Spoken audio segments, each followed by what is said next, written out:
Hello, welcome to our channel মায়ের রন্ধনশালা। আজকে মা করবে সবার প্রিয় পোস্তর রেসিপি। তো পোস্তটা আজকে মা করবে ফুলকপি দিয়ে। আসুন দেখে নিই। মা কড়াই তেল দিয়ে দিয়েছে, কাঁচা লঙ্কা দিচ্ছে আর দিচ্ছে শুকনো লঙ্কা।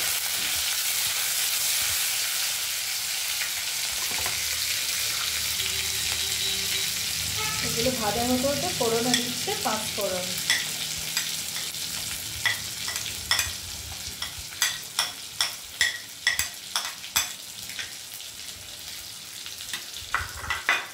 কপিটা ভাজা আছে। হ্যাঁ, আর এখানে যে ফুলকপিটা মা ভাপিয়ে নিয়েছে, যেরকম ভাপায় আর কি, পোকা টোকা থাকতে বেরোনোর জন্য, সেটা সবাই জানেন। সেটা করে নিয়েছে, নিয়ে তারপরে ভেজে তোমার নুন হলুদ দিয়ে নুন হলুদ দিয়ে মা ভেজে রেখে দিয়েছে ফুলকপিগুলো। বেশিক্ষণ নেবেও না। আর এরপরে এটা ভাজা ভাজা হতে মা দিয়ে দিচ্ছে নুন পরিমাণ মতো, তারপরে দিচ্ছে হলুদ,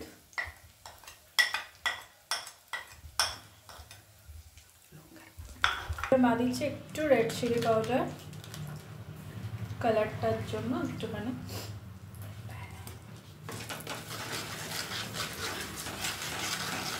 মা নেড়ে নিক। মা পোস্তটা পেস্ট করে রেখেছে শুধুমাত্র কাঁচা লঙ্কা দিয়ে। এখানে মা পোস্তটা বেটে রেখেছে, দেখালাম, শুধুমাত্র কাঁচা লঙ্কা দিয়ে। এরপরে মা সেটা দিয়ে দিচ্ছে।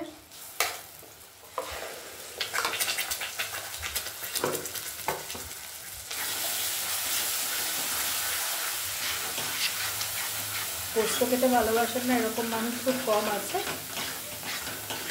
আর শীতকাল ফুলকপি দিয়ে পোস্ত তো হবেই, সব বাড়িতেই হয় হয়তো। আচ্ছা, মা এখানে আরেকটা জিনিস এর মধ্যে অ্যাড করবে, সেটা হচ্ছে 2 চামচ কাজু বাদাম আর অল্প একটু দই দিয়ে মা মিক্সড করে রেখেছে। এটা 2 চামচ কাজু পেস্ট আর একটুখানি টক দই দিয়ে মা মিক্সড করে রেখেছে, সেটা মা দিয়ে দিচ্ছে।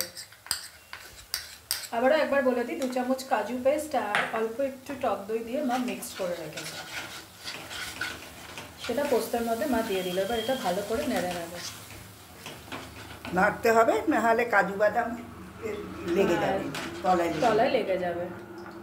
এরপরে মা দিয়ে দিচ্ছে সামান্য একটু চিনি দেবো। হ্যাঁ, আচ্ছা, আপনারা চাইলে চিনি নাও দিতে পারেন। আমার বাড়িতে মানে মা চিনি দেয় বলে আমি দিই একটু। কারণ আমি প্রথমেই বলেছি, সবসময় বলে যে সবার প্রসেস তো সমান হয় না, তো মা এভাবে করে বাড়িতে, সেটাই আমি তুলে ধরছি।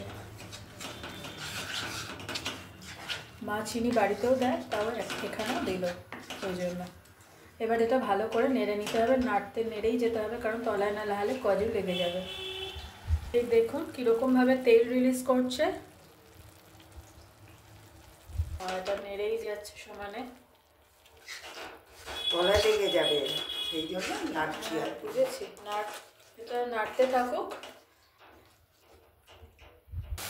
আপনারা দেখতেই পাচ্ছেন তেল বেরোচ্ছে। আচ্ছা, এটা এমনিভাবেই মা করছে, কারণ আমাদের বাড়িতে যে পোস্তটা হয় তাতে জল পড়ে না, মানে জল ছাড়া পোস্ত হয়। এর আগেরবারও যখন আমরা পোস্ত দেখিয়েছিলাম, সেটা বোধহয় ডিম পোস্ত দেখিয়েছিলাম বা চিকেন পোস্ত কিছু দেখিয়েছিলাম, তো সেখানেও দেখবেন আমাদের জল দেওয়া হয়নি, কারণ আমাদের পোস্ততে জল দেওয়া হয় না।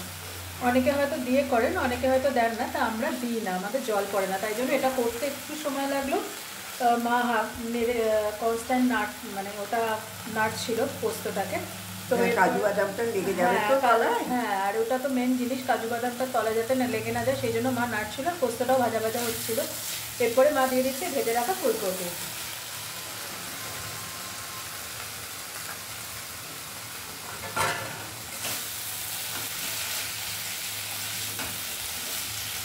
ভালো করে ফুলকপিটার পোস্তগুলো মাখিয়ে নিই।